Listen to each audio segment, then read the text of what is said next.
बालाघाट विधायक अनुभा मुंजारे ने सहकारी समिति मर्यादित गेहूं खरीदी केंद्र पांढरवानी लालबर्रा का आकस्मिक निरीक्षण किया। गेहूं खरीदी केंद्र में उपस्थित किसानों की समस्याओं को जानने के उपरांत खरीदी केंद्र प्रभारी समितियों के सदस्यों, क्षेत्रीय जनप्रतिनिधि किसानों के साथ चर्चा कर प्रत्येक किसान की गेहूं की फसल को उचित मापदंड पर तौलने, किसानों को तौल के लिए बारदाने की उचित उपलब्धता कराने को कहा।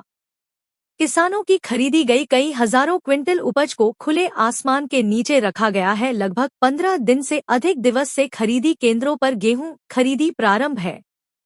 खरीदी केंद्र पर भारी अव्यवस्था देखने मिली। उक्त विषय में संबंधित अधिकारियों से दूरभाष पर वार्तालाप कर परिवहन की उचित व्यवस्था करने के लिए तत्काल निर्देशित किया। यहाँ पे बहुत ज्यादा अव्यवस्था, मैं खुद मौके पे शिकायत मिलने पे आई हूँ, यहाँ खड़ी होके आपसे बात कर रही हूँ। तो यही व्यवस्था, इसके लिए मॉनिटरिंग आपके अधिकारी लोग ही तो करेंगे ना। अगर ये लोग गड़बड़ कर रहे हैं, ये इतना बड़ा अंतर आप बता रहे हैं बारदाने का, इतना बड़ा 5000 बारदाने का अंतर अगर है, नहीं बिल्कुल आइए और सख्ती करिए और किसान परेशान ना हो। मेरी प्राथमिकता या जनता की प्राथमिकता हम सबकी यही है कि हमारे किसान लोगों को प्रताड़ित ना किया जाए। कुछ किसान ऐसे हैं जो सुबह 6 बजे से सोचिए, अभी कितना बज गया, अभी के 6:15 बज गए, 12 घंटे से यहाँ इतनी गर्मी में तप रहे हैं, ना कोई व्यवस्था कुछ नहीं। हमारे लालबर्रा में गेहूं खरीदी केंद्र का आज मेरा दौरा था, क्योंकि लगातार मेरे को शिकायत मिल रही थी कि हमारे सम्मानीय किसान भाई मेरे पास फ़ोन लगा के बता रहे थे कि यहाँ बारदाने की समस्या है, हमको लंबे समय तक रोका जाता है, हमारे जो गेहूं है वो खरीदी में लंबा समय हमको इंतज़ार करना पड़ता है, गर्मी बहुत ज़्यादा है, व्यवस्थाएं काफ़ी बिगड़ी हुई हैं और इस कारण मुझे यहाँ किसान भाइयों की समस्या को देखते हुए मुझे यहाँ केंद्र में आना पड़ा। और मैंने जो देखा वो स्थिति वाकई में गंभीर है।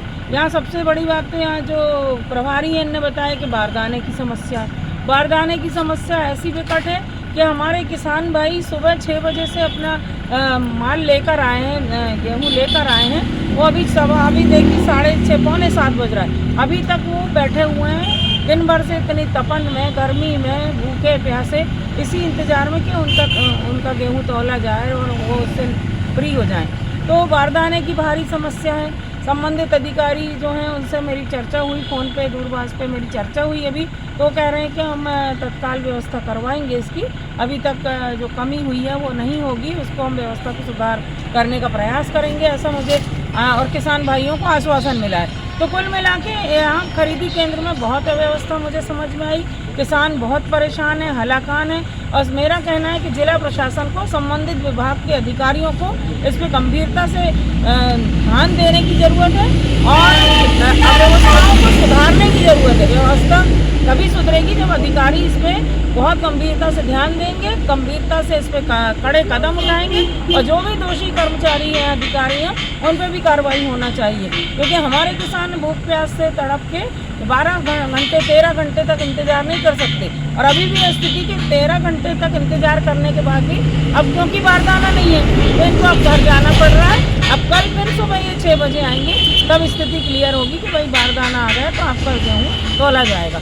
तो ये कुल मिला के अव्यवस्था का माहौल है और मैं प्रशासन से मांग करती हूँ कि किसानों के हित को देखते हुए आप व्यवस्था में सुधार करें और उनका समय पे गेहूं खरीदी केंद्र जो आपने खोला है उसका सही तरीके से सदुपयोग हो सके, किसानों के हित में, जनहित में। क्या दिशा निर्देश दिए गए आपके द्वारा भी? मैंने जो अधिकारी हैं बोरी जी, उनसे बात की, अन्य अधिकारी जो हैं इस विभाग के उनसे बात की, तो उन्होंने यही कहा है कि कल तक हम व्यवस्था सुधार लेंगे। कुछ अव्यवस्थाएं हैं उनमें हम सुधार करेंगे और यहाँ जो कर्मचारी, जो स्थानीय कर्मचारियों की लापरवाही है उन पर भी हम कार्रवाई करेंगे, एक्शन लेंगे अगर ये गड़बड़ कर रहे हैं तो मैंने यही कहा कि भाई नियम से आप खरीदी करवाइए। अब किसानों ने मुझे बताया कि व्यापारियों को लाभ पहले पहुंचाया जा रहा है, उनके गेहूं को पहले खरीदा जा रहा है, उनका तौल पहले कराया जा रहा है। हम लोग 13 घंटे 14 घंटे से यहाँ बैठे, हमारी कोई सुनवाई नहीं हो रही। तो यही मैंने कहा कि ऐसा नहीं होना चाहिए। पहली प्राथमिकता किसानों को, हमारी जो सरकार यानी मध्य प्रदेश की जो डॉक्टर मोहन यादव जी की सरकार है वो किसान कल्याण वर्ष मना रही है इस साल 2026 को किसान कल्याण वर्ष के रूप में घोषित किया है सरकार ने। कई बार ये चर्चा विधानसभा के अंदर भी हुई मध्य प्रदेश की, लेकिन किसान कल्याण वर्ष अगर है तो किसानों को प्राथमिकता क्यों नहीं मिल रही? क्यों उनको 13 घंटे 14 घंटे तक यहाँ पे धूप में, तपन में, गर्मी में बैठे रहना पड़ रहा है? ये अव्यवस्था सुधरना चाहिए। ये बात मैंने कहा तो पहली प्राथमिकता किसानों को, उसके बाद व्यापारियों को।